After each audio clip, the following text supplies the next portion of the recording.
Hey everybody, today we're talking about Zorro, Man of the Dead.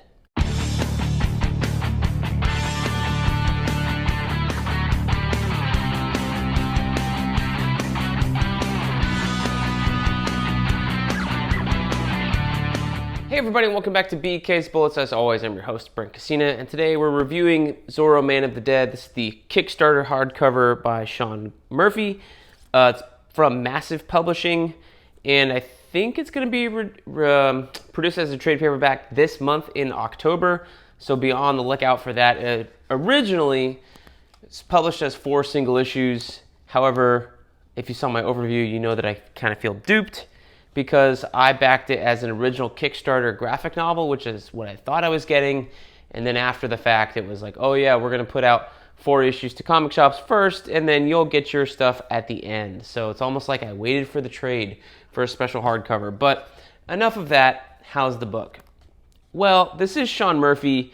He's the guy behind Batman White Knight, Curse of the White Knight, Beyond the White Knight, the 2 other spin-off series, which I love all of those.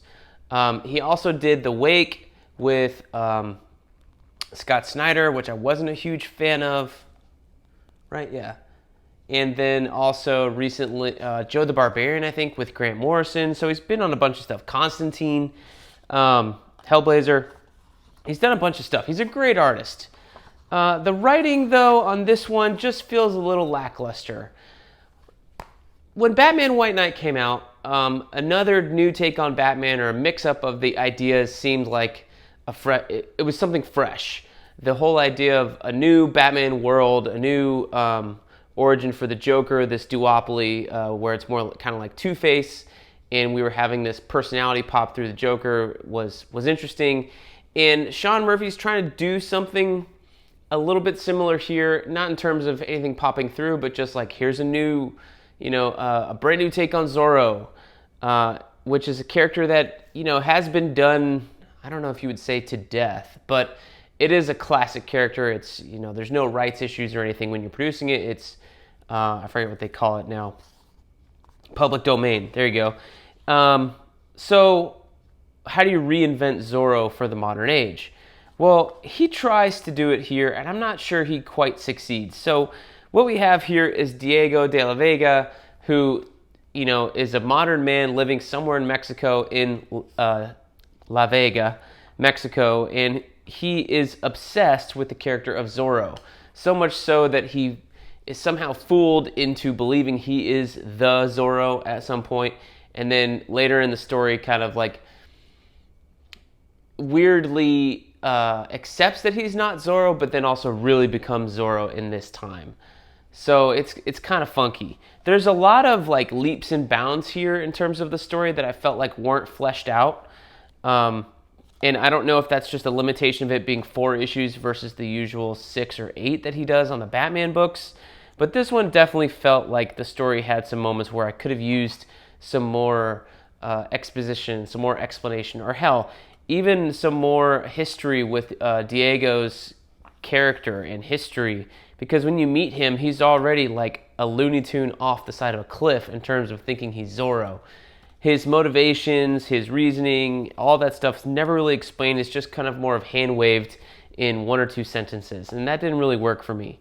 I would have liked to have seen a little bit more of his upbringing with his adoptive father that was kind of brainwashing him to be Zorro, something like that. They also mentioned that he was mute as a kid, and that reason's not wholly fleshed out. That's very strange. And then the rest of the book is just kind of so-so battles with a cartel, with guns and trucks and a horse and a sword, in a town rising up with Zorro to confront the cartel. And that's kind of it.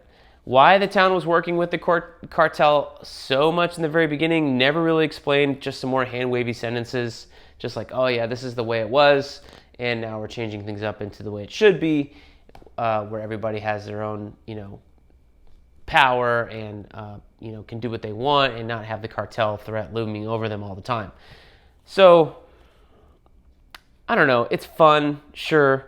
The artwork is Sean Murphy, like, it's fine in terms of his stuff. There's nothing here that I was like, wow, that's really cool.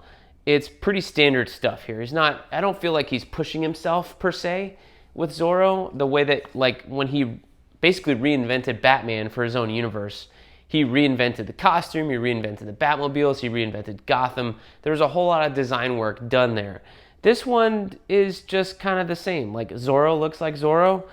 The cars are cars because it's in the modern day, and there's not that much design work left to be done. So if you love Sean Murphy's art, I think this is worthy to look at. But is it worthy to read? I don't think so. I've read better stories from him by far in all of his Batman work. It's kind of a bummer to read this and be like, well, that was something. Especially when you paid $50 plus shipping for it.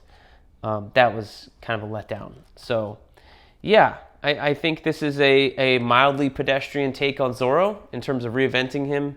Not a huge Zorro fan by any means. I've seen the Antonio Banderas movies, and I think I've seen some older television shows from when I was a kid with Grandma and Grandpa, that kind of thing. So I'm not a huge Zorro fan. Not saying it's going to be the best thing ever if you're a huge Zorro fan, or the worst thing ever. I'm just saying in terms of Sean Murphy's work, it's kind of lackluster and pedestrian. So I will leave it at that. Hopefully his next project is something that he pours his whole heart into, because this one just didn't do it for me. And that's okay. It doesn't have to be everything to everybody, right? So that's my thoughts on Zorro, Man of the Dead, the Kickstarter hardcover from Sean Murphy and Massive Publishing. Let me know what you thought of this book down below in the comments. We'll see you guys next time in the Funny Pages.